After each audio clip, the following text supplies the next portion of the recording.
నమస్కారం ఏరవాక బులెటిన్ కి స్వాగతం. మినుము సాగులో మంచి రకాలు అందుబాటులోకి వస్తున్నాయి. వ్యవసాయ పరిశోధన కేంద్రాల్లో నిర్వహిస్తున్న పరిశోధనలు కొత్త వంగడాల ఆవిష్కరణకు ఉపయోగపడుతున్నాయి.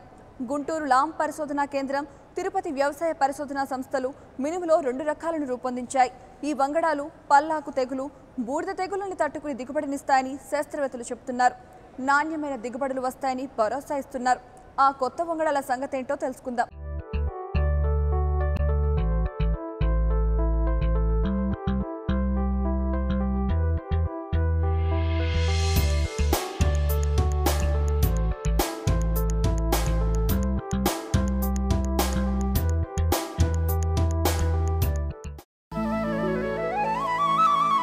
మినుములు చాలా బలమైన ఆహారం. మినుములతో అనేక రకాల వంటకాలు చేసుకోవచ్చు. ఈ గింజలు పచ్చిగా ఉన్నప్పుడు ఎంచక్క కూర వండుకోవచ్చు. మినుములు పండించడానికి పెద్దగా పెట్టుబడి అవసరం ఉండదు. 6 తడి పంటగా దీన్ని పండించుకోవచ్చు. 1-2 తడులతో మంచి దిగుబడి వస్తుంది. ఈ పంటలో చీడపీడలు తక్కువే. ఈ పంటలో సాధారణంగా బూడిద తెగులు, పల్లాకు తెగులు వస్తుంటాయి. ఈ తెగుళ్లు పంటకు సోకినట్లయితే పంట దిగుబడి చాలా తగ్గిపోతుంది. ఈ తెగుళ్లను సకాలంలో నివారించుకుంటే పంట పూర్తిగా నష్టపోయే అవకాశం ఉంది. ఈ తెగుళ్ల నివారణ కోసం రైతులు రసాయనిక మందులు చల్లుతుంటారు. రసాయనిక మందుల వల్ల తెగుళ్లని అరికట్టినా పంట దిగుబడిలో మాత్రం రసాయనిక మందుల అవశేషాలు కనపడతాయి. రసాయనిక అవశేషాలు ఉన్న మినుములు తిన్నప్పుడు అవి మన శరీరానికి హాని కలిగిస్తాయి. ఈ రసాయనిక అవశేషాల వల్ల అనేక రకాల రోగాలు వస్తాయి. అందువల్ల రసాయనిక మందుల అవశేషాలు లేని పంట దిగుబడులు సాధించుకోవాలి.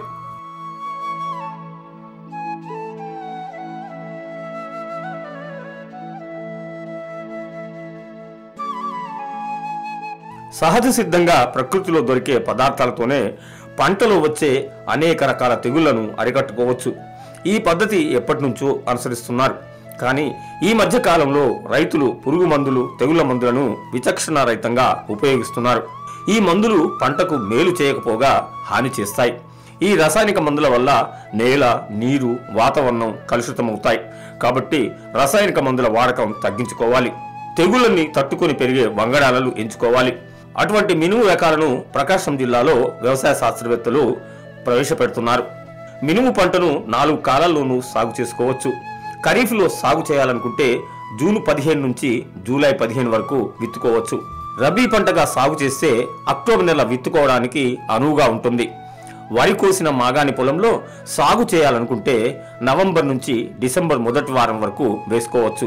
ఇక వేసవి పంటగా వేయాలనుకుంటే ఫిబ్రవరి, మార్చి నెలలు అనుకూలంగా ఉంటాయి. మినుముని సాగు చేసినప్పుడు సాధారణంగా పంటలో కొన్ని తెగుళ్లు వస్తాయి.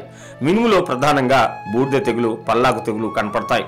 ఈ తెగుళ్లు సోకినప్పుడు పంట దిగుబడి చాలా వరకు తగ్గిపోతుంది. తెగుళ్ల తీవ్రత ఎక్కువగా ఉంటే తీవ్రంగా నష్టపోయే అవకాశం ఉంది. ఈ తెగుళ్ల నివారణ అంత సులువు కాదు. అందుకే ఇక్కడి ఏర్వాక వ్యవసాయ కేంద్రంలో పనిచేస్తున్న ప్రధాన శాస్త్రవేత్త డాక్టర్ వరప్రసాద్ మినుములో కొత్త రకాలను రైతులకు అందించారు. ఈ కొత్త వంగడాలను గుంటూరు లాం ఫామ్, తిరుపతి వ్యవసాయ పరిశోధన సంస్థలు రూపొందించాయి. సాధారణంగా సాగు చేసే మినుము రకం PU31 పల్లాకు తెగులను తట్టుకొని పెరుగుతుంది. కానీ ప్రస్తుతం ఈ రకం సాగు చేసిన పల్లాకు తెగులు కనపడుతోంది. దీనికి బదులుగా గుంటూరు లాం రూపొందించిన LBG 787, తిరుపతి వ్యవసాయ పరిశోధనా సంస్థ కొత్తగా రూపొందించిన TBG 104 మినుము రకాలను డాక్టర్ వరప్రసాద్ ప్రకాశం జిల్లా రైతులకు అందజేశారు. గతంలో సాగు చేసిన మినుము రకం PU31 కంటే ఈ కొత్త వంగడాల పైరు బాగా ఏపుగా పెరుగుతోంది. అంతేకాకుండా గుత్తులుగా కాయలు కాస్తాయని వ్యవసాయ శాస్త్రవేత్త చెప్తున్నారు. ఈ పంట రకాలను సాగు చేసినట్లయితే సస్యరక్షణ ఖర్చులు మిగులుతాయని ఆయన అంటున్నాడు. ఈ రకాలకు పల్లాకు తెగులు, బూడిద తెగులు వచ్చే అవకాశమే లేదని భరోసా ఇస్తున్నారు.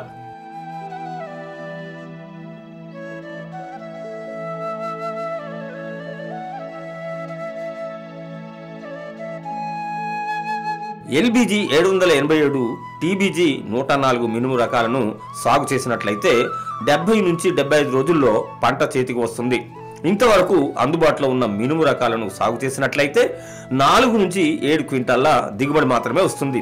కానీ LBG 787, TBG 104 మినుము రకాలను సాగు చేసుకుంటే ఎకరానికి 10 క్వింటాల దిగుబడి వస్తుందని శాస్త్రవేత్తలు చెప్తున్నారు.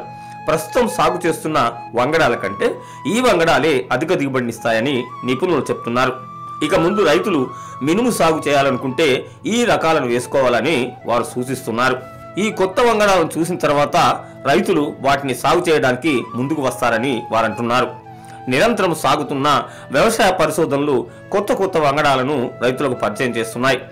శాస్త్రవేత్తల పరిశోధనలో అభివృద్ధి చేసిన మేలైన రకాలను సాగు చేసుకుంటే చీడపీడల బాధలు ఉండవు.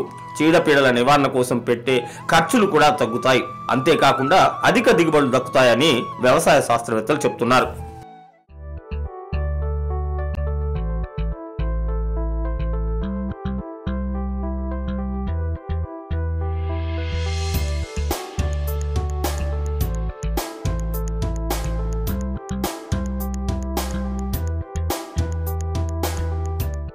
ఇది ఈనాటి ఏరువాక.